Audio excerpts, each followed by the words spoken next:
Okay, so this reads Cardi B is fooling everyone. Now, if you've been on social media, you've probably seen the headlines about Cardi B's new album going platinum overnight. And while it sparked Oh, a lot for of real? confusion about how this was even possible, here's the thing: Cardi B didn't really go platinum. Oh, She's playing the optics game by manipulating a certification loophole to make it look like her album broke records the moment it dropped. And in the process, she's been fooling everyone. But how exactly did she pull it off? Now, Cardi B is a name and face a lot of people recognize. She got her first break back in the Vine era, then blew up on Instagram. From there, she went into reality TV and used that as a stepping stone into music. What started as a social media influencer would eventually be framed as one of the biggest female rappers in the game. Back in 2017, Cardi B broke into the mainstream with Bodak Yellow, a track that copied the rhyme scheme, flow, and cadence of rapper Kodak Black's No Flockin' song. The following year, she dropped her debut album, Invasion of Privacy, and suddenly Cardi B was being put in the same conversations as one of the greatest female rappers in this era, Nicki Minaj. Ever since then, the music industry has been heavily trying to push Cardi B in the mainstream, and while she's very successful, I'll give her that, the reality is things haven't played out that smoothly. After Invasion of Privacy, she rode that wave for years and did drop a couple massive singles like Up and WAP, featuring Megan Thee Stallion, but for the most part, she didn't release another full body of work until very recently. 7 years later, Cardi B finally came back with her second album, Am I the Drama. Within 24 hours of its release, headlines started flying across social media. Cardi B's album had allegedly gone platinum overnight, but that's of course not the full story. Now, this was reported by the RIAA itself. That's the Recording Industry Association of America. They're the organization that certifies albums as gold or platinum.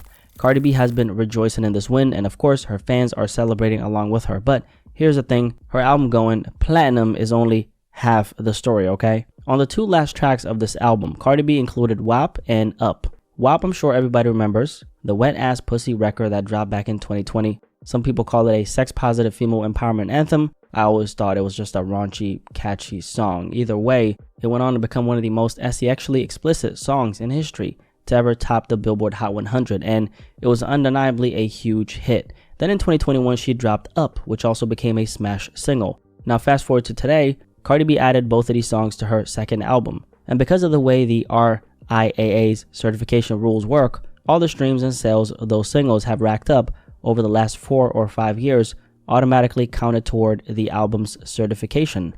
Now, to be precise, it's not that the previous streams count towards the first week sales, they don't, but they do count towards getting the album platinum stamped. And just to put it in numbers so you understand, for an album to go platinum off of streaming alone, it takes 1.5 billion streams. That's why it was able to go platinum overnight, not because a bunch of people suddenly streamed the album on day one, but because the certification system allows artists to attach old hits and instantly boost the numbers. This is what we call catalog manipulation in the music industry, creating the illusion of a huge new win by leaning on old success. And Cardi B's not the first person to do it. Plenty of artists have used this loophole to boost their sales and get a bunch of certifications. But the difference is when it happens with Cardi B, the headlines make it sound like she just made history overnight, when really it's just her, gaming the system. And here's the thing, Cardi B has been planning to do this way before this album even dropped. Back in June, she tweeted, "This will be the last and only time I'm going to address this. WAP and Up are two of my biggest songs.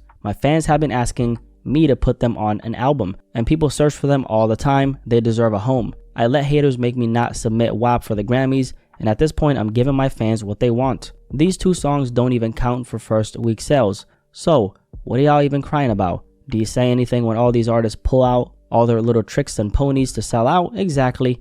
Now let them eat cake, go cry about it." So the question is, why would she actually do this? Well, the main reason is headlines. Cardi B has been going heavy, okay? Emphasis on heavy on the marketing for this album, which she obviously should, okay? There's nothing wrong with promoting your own work. She's partnered with Walmart, DoorDash, and a bunch of other companies to push the project. And she's been out in the streets promoting it in ways that honestly were pretty creative and out of the box, so I can definitely respect that. But the reality is she needed this album to perform well, not just sales wise, but optics wise, because Cardi B is one of those artists fueled by how things look than how they actually are. And those platinum overnight headlines are the perfect illusion to keep her brand relevant. The second reason is label pressure. Her record label has poured in a lot of money into her in general, and they need her to deliver. Also, let's not forget, even when an artist looks rich or actually is rich and successful, because she actually is rich and she is successful, a lot of them are locked into deal structures that basically make them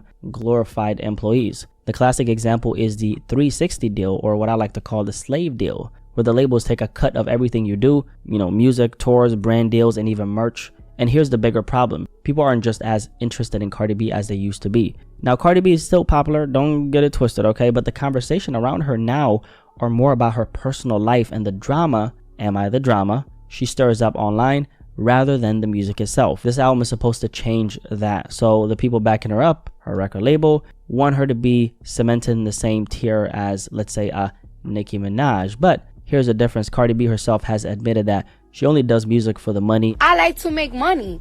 I don't really give a about being lyrical. I don't give a about this and that. If that shit work for me, I don't care. I like to make shit that's gonna make me fucking money. I like to make shit that's gonna climb me off on the charts. Like, that's what I want. I want to be up top of the charts. I want to make money. I don't care about none of that shit. There's nothing wrong with, chasing the bag, okay? But it does make her less authentic compared to Nicki Minaj, who's driven by the music herself, because Nicki, she's a true visionary. Keeping Cardi in that conversation when Nicki keeps her on a pedestal she might not fully deserve. That's my opinion. And that's really what this platinum move is about, optics. However, I think more and more people are starting to see through the smoke and mirrors, because with the way social media works now, the access to information that shatters that narrative they're trying to paint is readily available, right? People know when there's trickery and finessery. Finessery.